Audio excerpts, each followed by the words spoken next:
आपल्या भारत देशात 340 ठिकाणी गरम पाण्याचे झरे आहेत. त्यापैकी 28 झरे हे महाराष्ट्रात असून 18 कोकणात आहेत.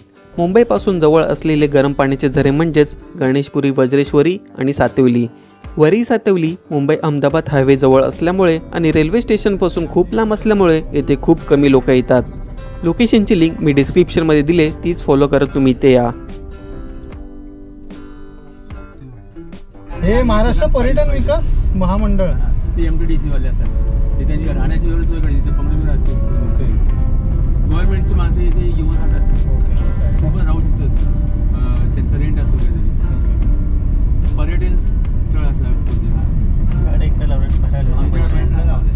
आमच्याकडे हरिहरेश्वर.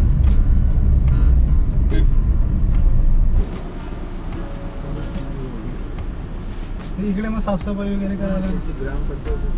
हॅलो नमस्कार, मी संकेत, तुमचं स्वागत आहे आपल्या कलरलेस आर्ट अँड ब्लॉग या यूट्यूब चॅनलवर. या व्हिडिओमध्ये आपण आले आहेत वरई सातवलीला. इकडे गरम पाण्याचे कुंड आहेत, ते आपण बघूया आणि तुम्हालाही दाखवतो. दर गुरुवारी साफसफाईसाठी सर्व कुंड पूर्ण दिवसभर बंद असतात. त्यासाठी गुरुवारी येणे इथे टाळा. स्त्रियांसाठी 2 कुंड आहेत आणि पुरुषांसाठी 3 कुंड आहेत. एकदम गरम पाण्यामध्ये आम्ही जाऊ शकत नव्हतो कारण की ते जास्तच गरम होतं. तुम्ही त्यात जास्त वेळ थांबलात तर तुम्हाला चक्कर येऊ शकते किंवा ब्लड प्रेशर हाय होऊ शकतो. असे बोलले जाते की नवनाथ पुराणामध्ये या सातवली गावाचा उल्लेख केला गेला आहे. नवनाथ महाराजांनी वरई देवीसोबत पैज लावली की त्यांच्या सिद्धीने पाण्याची उत्पत्ती होऊ शकते, तर आमच्या सिद्धीनेही होऊ शकते. तेच हे नवनाथांच्या सिद्धीने आलेले पाणी. सर्वात जास्त गरम पाणी त्याच्यामध्ये, ह्याच्यात मीडियम आहे आणि ह्याच्यात थोडं नॉर्मल आहे. मधल्या ह्याच्यात उतरे. ह्याचे पूर्ण इकडे उपाय दाखवलेत भिंतीवर. पॉज करून तुम्ही वाचू शकता.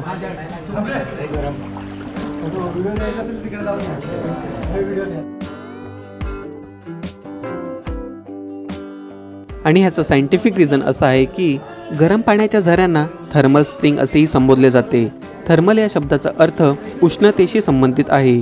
सर्वसाधारणपणे गरम पाण्याचे झरे हे त्यांच्या पाण्याच्या तापमानावरून ओळखले जातात, जे आसपासच्या प्रदेशातील हवेच्या तापमानापेक्षा बरेच जास्त असते. यापैकी काही झऱ्यांमध्ये आंघोळीसाठी योग्य असे पाणी असते, तर इतरांमध्ये इतकं गरम असते की तुमच्या त्वचेला हानी होऊ शकते किंवा मृत्यूही होऊ शकतो.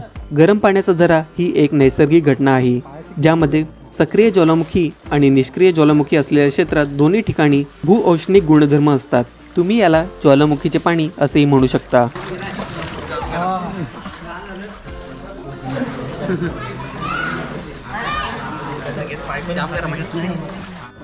कोणच नाही त्याच्यामुळे ते जास्त गरम झालं. काका एक डुबकी मारून आहे लगेच. लगेच एक डुबकी मारून आहे.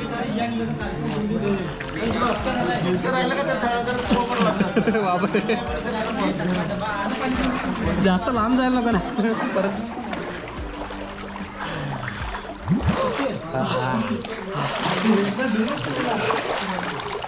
नाही मीडियम ह्याच्यात झोपू शकतो.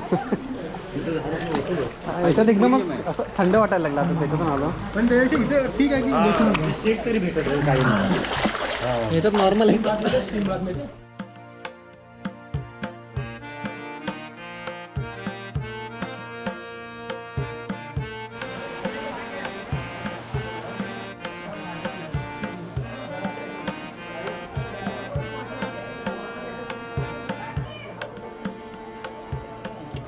ह्या गरम पाण्याचे फायदे भरपूर आहेत.